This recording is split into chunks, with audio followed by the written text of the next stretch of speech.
लोग अपने अपने कामों में व्यस्त थे, पर एक रास्ता था जो उस दिन कुछ अलग ही था। वही रास्ता जो श्रद्धा, भक्ति और विश्वास की सुगंध से महक रहा था। वो था बागेश्वर धाम की पदयात्रा का मार्ग।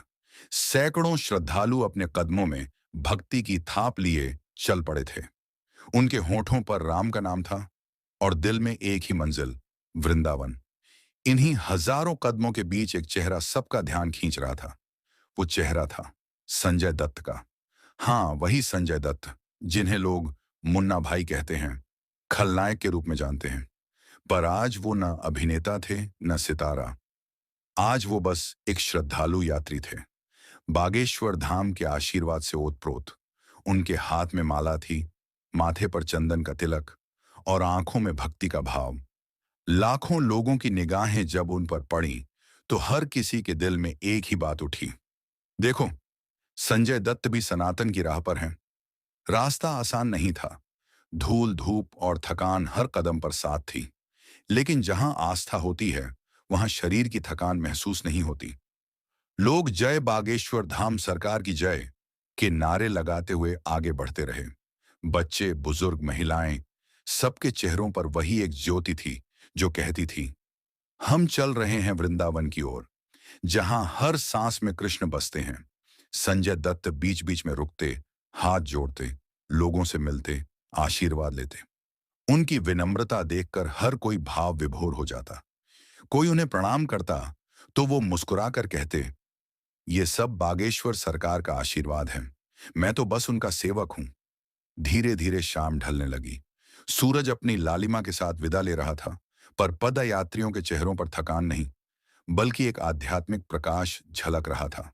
भक्ति का संगीत, ढोल नगाड़े, जयकारों की गूंज, सब मिलकर एक ऐसा वातावरण बना रहे थे जैसे धरती पर ही स्वर्ग उतर आया हो। और फिर जब वृंदावन की सीमा दिखाई दी तो कई आंखें नम हो गईं। संजय दत्त ने वहीं रुककर धरती को माथा टेका। उन्होंने कहा, यह सिर्फ मंजिल नहीं, ये मेरी आत्मा की शांति है। बागेश्वर धाम ने जो राह दिखाई, वो मुझे यहां तक लाई। आज मैंने खुद को भगवान के चरणों में समर्पित कर दिया।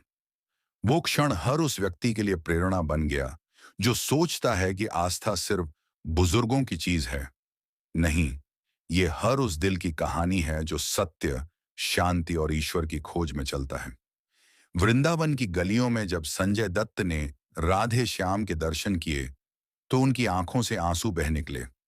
वो आंसू सिर्फ भावनाओं के नहीं थे, वो थे आत्मिक तृप्ति के, जो केवल भक्ति के मार्ग पर चलने वालों को मिलती है। और यूं दिल्ली से शुरू हुई एक यात्रा वृंदावन पहुंचकर भक्ति का प्रतीक बन गई। लोगों ने कहा, संजय दत्त ने नहीं, हर सनातनी ने आज गर्व से सिर ऊंचा किया है। जय बागेश्वर धाम सरकार, जय श्री राधे कृष्ण, जय सनातन धर्म पदधाम की पदयात्रा में। दिल्ली से वृंदावन, श्रद्धा, प्रेम और एकता का दिव्य बागेश्वर धाम की दिल्ली से वृंदावन पदयात्रा को हजारों श्रद्धालुओं की भीड़ में गूंज उठे जयकारे, जय श्री कृष्ण, जय श्री बागेश्वर। यह यात्रा केवल पैरों की नहीं, यह है आत्मा से भगवान तक पहुंचने की साधना। वृंदावन की ओर बढ़ते इन कदमों में अब जुड़ गई है संगीत, भक्ति और प्रेम की सुगंध। हर हृदय कह उठा, जय श्री राधे, जय बागेश्वर धाम। भक्ति की धारा में बहते ये कदम सिर्फ पैदल यात्रा नहीं, बल्कि आस्था, एकता और सनातन संस्कृति का उत्सव है। हर हाथ में भगवा ध्वज, हर होंठ पर जय श्री राम और जय बागेश्वर धाम का जयकारा। बाबा बागेश्वर के आशीर्वाद से जय श्री बागेश्वर धाम। जैसे 550 वर्ष बाद राम मंदिर बना और जिन्होंने राम मंदिर आंदोलन में अपना बलिदान दिया, उनके आज पौत्र परपौत्र कहते कि हमारे परदादा राम मंदिर के अभियान में सम्मिलित थे।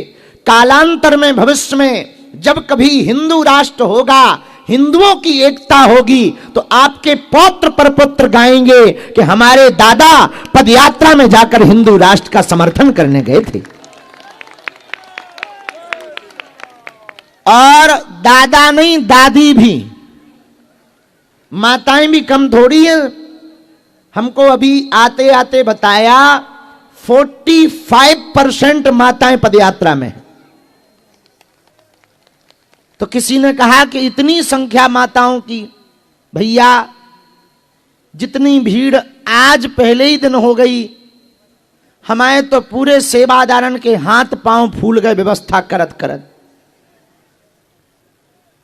लेकिन हम ये जानते हैं आपका स्नेह, आपका समर्पण बहुत अभूतपूर्व है।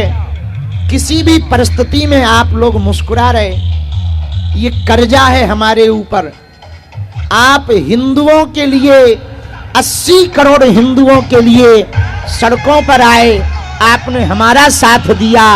जाओ, पीढ़ी दर पीढ़ी बजरंग बली तुम्हारा साथ दे। जाओ, जिन बालाजी की प्रेरणा से, जिन सन्यासी बाबा की प्रेरणा से हिंदुओं की एकता के लिए, भेदभाव छुआछूत मुक्त भारत को बनाने के लिए हम ये जो 2.0 की दूसरी पदयात्रा कर रहे हैं, इस पदयात्रा का जो पुण्य फल है, हम अपने आराध्य हनुमान जी से कह रहे, हे हनुमान जी हमारा भी पुण्य फल ले लो। जो पदयात्रा में आए हैं उन सबको ये पुण्य फल प्राप्त हो जाए। ऐसी श्रद्धा हमने भैया स्वप्न में नहीं देखी। रास्ते में रस्सा लगत जा रहा, रस्सा की चोटें लगत जा रही, फिर भी जयकारे बंद नहीं हो रहे। रोडों पे खड़े सो तो ठीक है, पेड़ों पे टंगे लोग देखे, पेड़ों पे तो कई लोग हमने टंगे देखे। जो द्वार बनाए वे द्वार पे टंग गए। हमने पूछा ये क्या है? बोले ये तोरण द्वार है। हम कहे तोरण द्वार तो है, पर ये तोरण द्वार पे लोग क्यों हैं? बोले ये स्वागत वाले। हम कहा स्वागत वाले नीचे तो देखे थे, ये ऊपर हम पहली बार देख रहे। बोले आप जिरखोद आ गए हैं। हम कहा फिर बहुत बढ़िया है, फिर तो भगवान की कृपा है। अनेक गांव पड़े, वृद्ध वृद्ध माताएं, बूढ़ी बूढ़ी माताएं, छोटे छोटे से बाल गोपाल खूब नारे लगा रहे, खूब आशीर्वाद दे रहे। देखो भैया, एक बात हम निवेदन करें, कली काल में केवल और केवल एकता की ही ताकत है। सुनो ध्यान से, बांग्लादेश में हिंदुओं के पास पद भी था, कद भी था, धन भी था, एक झटका में सब बर्बाद हो गया। पद चला गया, धन लुट गया, संततियों के साथ अत्याचार हुआ, संपत्ति लुटी और संतति लुटी, और अकेले हलुआ राम बचे। प्राणों की बारी आ गई, अंत तो गत्वा हाथ जोड़ करके भागना पड़ा।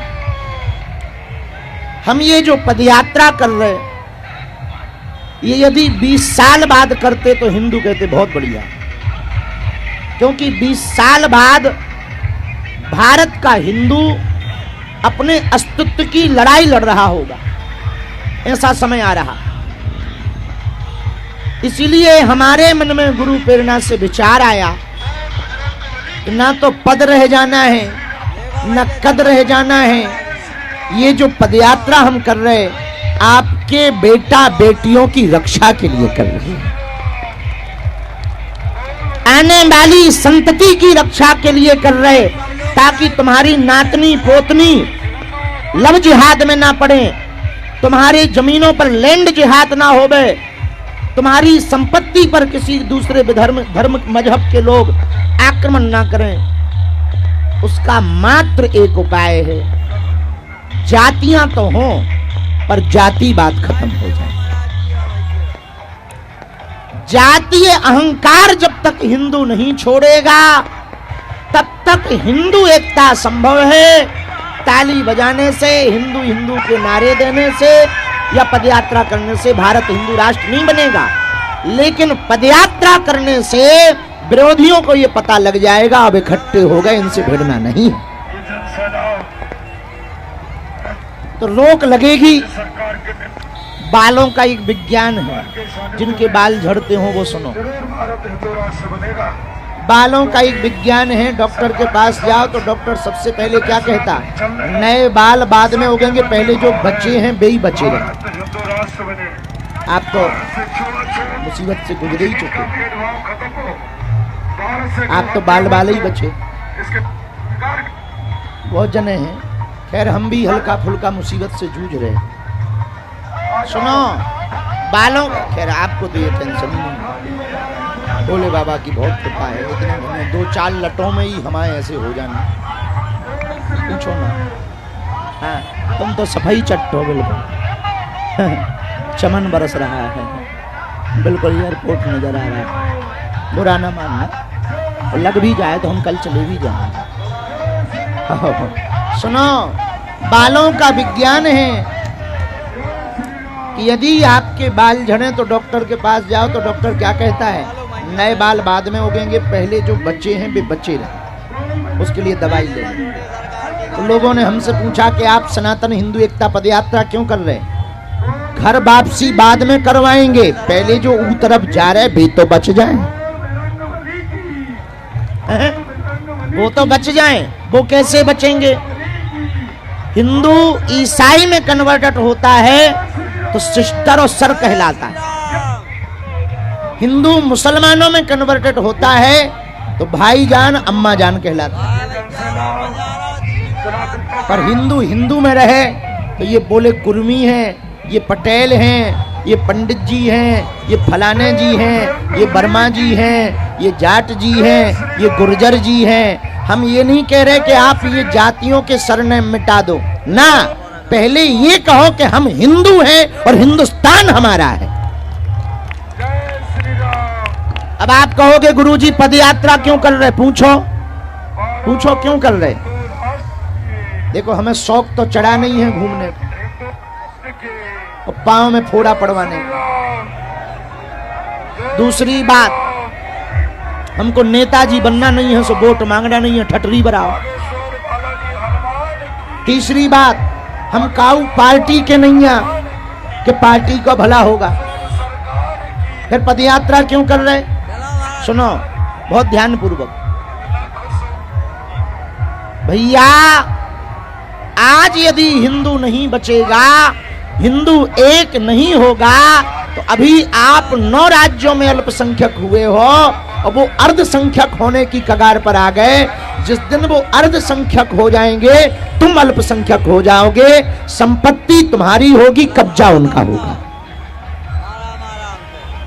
पर देश में कानून है, देश में संविधान है, कानून मजबूत है। जो उपद्रव करते हैं उनके घर पे बुलडोजर भी चलती, हमने ऐसा देखा है न्यूज पे। हम आपसे एकमात्र प्रार्थना हिंदुओं से करना चाह रहे, अरे हाँ देख रहे, 24 घंटे में 1 घंटा आप हमको दो, 1 घंटा मात्र, 1 घंटा तुम्हारा, हिंदू राष्ट्र हमारा। बने कब बने ये भगवान की कृपा है, पर पुरुषार्थ तो करो। अच्छा, गांव में बैठे बीड़ी जानत तुमने? बीड़ी तो जानत हो। हमारे गांव में एक आदमी कान में बीड़ी खोस के आओ, हम कहा भैया ये कान में क्यों खोसे? बोले एक ही बची। तो हम कहा कान में क्यों खोसे? बोले एक ही बची। तो हम कहा जेब में डाल लो, एक बची तो कोई दिक्कत नहीं, आगे की जेब में डाल। बोले कितनों बड़ी जेब में डालो, कितनों संभाल के डाल लो, अकेली बीड़ी टूट जा। तो हम कहा बिंडल, बोले बिंडल में नहीं टूटत। बात समझ आई? तुम अकेले अकेले जातियों में कितना ताकतवर रही हो, टूट जाओगे पर एक रहोगे, कोई तुम्हारा बाल बांका नहीं कर पाएगा। बात समझ आ गई? इसीलिए पूरे विश्व में एक संदेश आ जाए। आज फ्रांस सड़कों पर उतरा है, क्यों? अपनी संस्कृति बचाने के लिए। इंग्लैंड सड़कों पर है, क्यों? अपनी संस्कृति बचाने के लिए। उसी प्रकार हम लोग भारत में सड़कों पर हैं, अपनी सनातन संस्कृति बचाने के लिए। तो आपका जो योगदान है वो अभूतपूर्व है। यह पदयात्रा